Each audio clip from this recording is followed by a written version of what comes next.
profil perusahaan kami adalah Perabot Mama Indonesia, di mana kami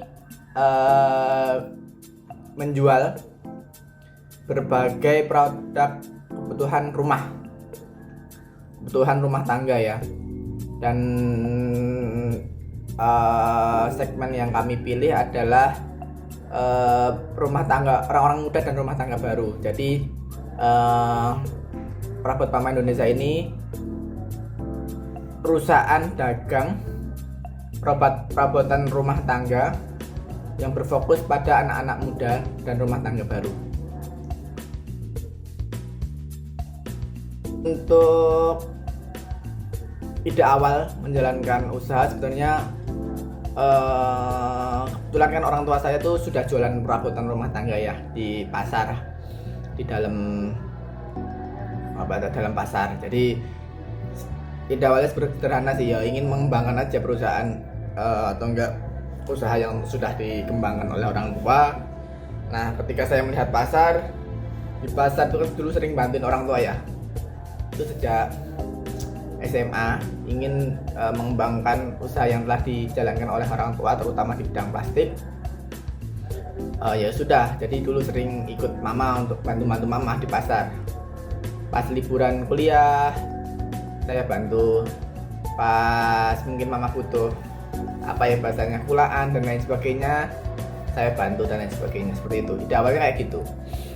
Lalu saya berpikir, kayaknya kalau tetap di pasar kurang maksimal dan nggak ada masa depan bahasanya ini, karena pola belanja masyarakat sudah berubah dan lain sebagainya. Dan kalau tempatnya tetap di pasar mungkin akan ditinggal oleh para konsumennya yang mulai berubah pola belanjanya, seperti itu.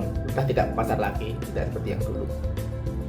Nah, aku pikir jualan perabot di mana ya yang kira-kira paling menguntungkan dan lain sebagainya. Akhirnya kami memutuskan terpikir untuk berjualan di sekitar area kampus. Mengapa area kampus? Karena di situ terdapat manusia. Banyak sekali manusia yang di situ, bahkan di suatu kampus bisa sampai berapa angkatan itu bisa sampai 40.000 bahkan 50.000 di cuman satu kawasan kecil. Di situ aja banyak sekali manusia di situ. Dan kebetulan kan pasti di tiap manusia itu kan di tiap mahasiswa itu ada kebutuhan perabot yang saya kira akan terus berganti, karena siklenya 1 tahunan. Jadi kalau ada mahasiswa baru pasti dia butuh perabot. Sekitar mungkin kalau di daerah salah satu kampus negeri di Solo itu sekitar 8.000 orang mahasiswa baru, atau enggak kampus yang lain hampir sama. Nah, ada kebutuhan perabot yang luar biasa di suatu daerah kecil. Terus kebutuhannya itu bergantinya dengan cepat gitu loh. 1 tahun, perputaran 1 tahun ada yang lagi yang butuh. Perputaran 1 tahun ada lagi yang butuh.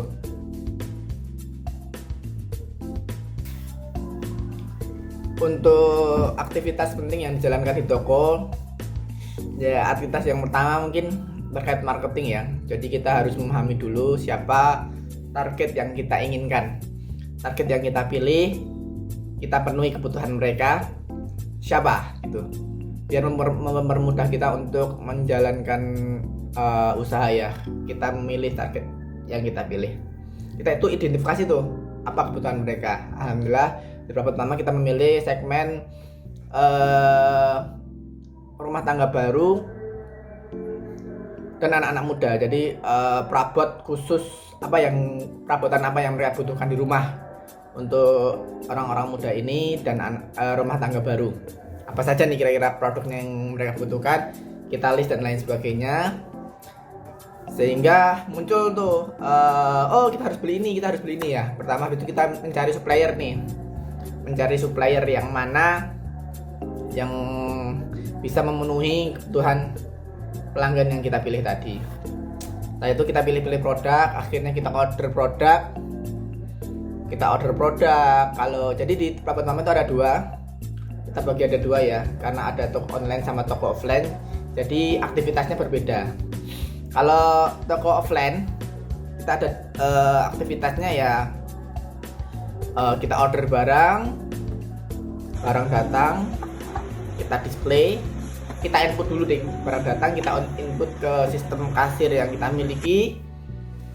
Setelah itu setelah diinput, barang kita display sebaik mungkin, serapih mungkin, sehingga memudahkan pembeli untuk memilih barang dan membeli. Setelah itu ya terjadi aktivitas pembayaran ya di kasir dan lain sebagainya. Setelah itu selesai, terjadi pembayaran, sudah itu selesai. Itu di toko, untuk aktivitas di toko. Untuk aktivitas di toko online, di marketplace, agak lebih rumit sedikit, karena yang pertama kita juga sama tadi, kita order ke pembeli, ke supplier, barang datang, itu kita input apa aja yang datang, kita input ke sistem kita. Setelah itu kita catat lah, input itu dicatat ya ke sistem kita. Setelah itu kita foto dulu tuh produk-produk. Untuk produk yang kami jual ada 3 ya, berbeda. Jadi kan kita ada toko offline di Semarang, ada 2, itu menjual produk-produk khusus untuk perabotan mahasiswa. Ya ada meja belajar, biasanya mahasiswa itu ya, elektronik, ada setrika, perabotan untuk mahasiswa ya, ember dan lain sebagainya. Itu yang biasanya yang kita cari tuh produk yang bagus tapi harganya agak murah, karena menyesuaikan kantong mahasiswa. Yang kedua, kita produk-produk ya umum untuk rumah tangga umum ya, plastik, ember dan lain sebagainya, baby bed dan lain sebagainya. Ini untuk marketplace. Jadi marketplace itu pola pikir pembelinya itu pinginnya murah aja. Jadi kita sediakan produk-produk rumah tangga yang murah, yang sesuai apa yang teman-teman marketplace biasanya beli. Terus yang produk yang ketiga itu lebih khusus. Jadi ada toko offline juga di Solo. Kita jual produk rumah tangga tapi dengan warna yang khusus, yaitu warna monokrom, hitam dan putih, sesuai apa yang ingin kita jual ya. Kita memilih target yang toko di Solo itu lebih middle up ya, middle up. Jadi orang-orang yang tingkat ekonominya agak tengah ke atas. Jadi yang mereka butuhkan adalah yang sesuai dengan mereka, dan biasanya mereka lebih lebih teliti dalam memilih. Jadi mereka lebih pilih produk yang berkualitas serta warnanya yang elegan dan cantik.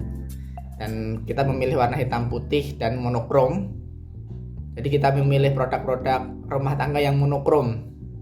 Kalau ember pun ember hitam, ada ember putih, terus gayung pun gayung yang putih, terus teko pun teko yang putih, dan semua perlengkapan rumah tangga yang warnanya serba putih kita adakan di toko yang off store di Solo. Yaitu mungkin 3 jenis barang yang kita bedakan, yang kita jual di masing-masing toko kami, seperti itu.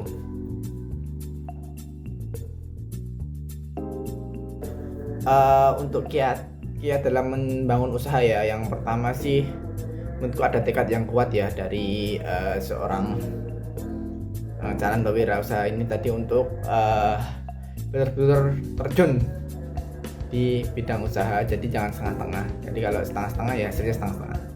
Jadi emang ada tekad yang kuat dari orang ini. Yang kedua, berani dulu. Jadi menurut saya tuh berani itu langkah yang paling awal yang harus diambil setiap pengusaha ya. Kalau awal ini beratnya kunci ya, kalau dia nggak punya keberanian ya selamanya tidak akan melangkah. Jadi bahasanya just do it, jalani aja dulu, nanti insya Allah tantangan selanjutnya bisa dilalui asalkan berani mencoba dulu, seperti itu. Dan ini ya, tips yang kedua yaitu ya ini giat atau enggak bersungguh-sungguh dalam berusaha. Misalnya ada masalah ya dihadapi, ada masalah dicari solusi, sehingga masalah-masalah yang ada ya, pasti ada jalan keluarnya. Nah, ada satu prinsip yang mungkin saya pegang sampai sekarang ya, yaitu kerja dulu yang bener, nanti uang akan datang. Itu yang saya pegang dari dulu hingga sekarang, dan ini bisa jadi dipegang ya untuk semua orang ya, tidak hanya seorang pengusaha tapi di berbagai karir yang ada, entah dia seorang karyawan, entah dia seorang profesional, entah dia seorang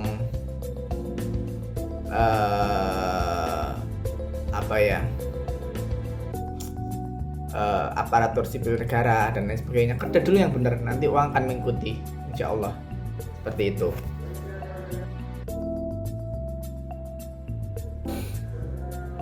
Dan untuk kunci dalam berwirausaha bagi seorang pengusaha, menurut saya yang pertama yaitu memahami konsumen Anda seutuhnya. Jadi kita kan menjual ya, bahasanya itu kalau berwirausaha itu kan menjual entah jasa, entah barang dan lain sebagainya. Itu yang jelas mana konsumen yang ingin Anda layani. Nah, setelah itu tentukan dan pahami seluruh kebutuhan dia dan ya lakukan yang terbaik sehingga konsumen Anda tetap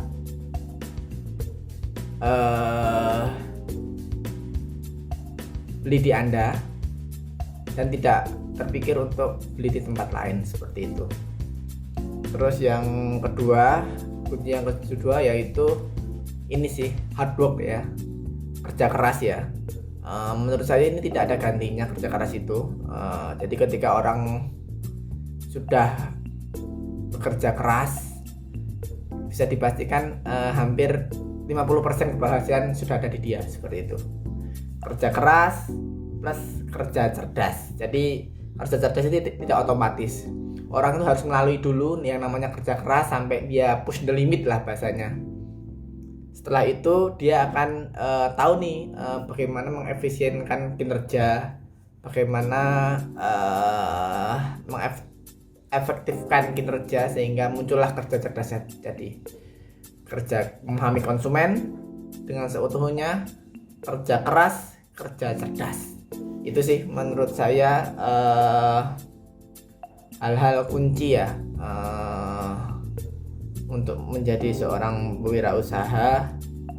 Jika 3 tips ini diterapkan, insya Allah keberjalanan usahanya akan terus langgeng dan berjalan dengan maksimal, seperti itu.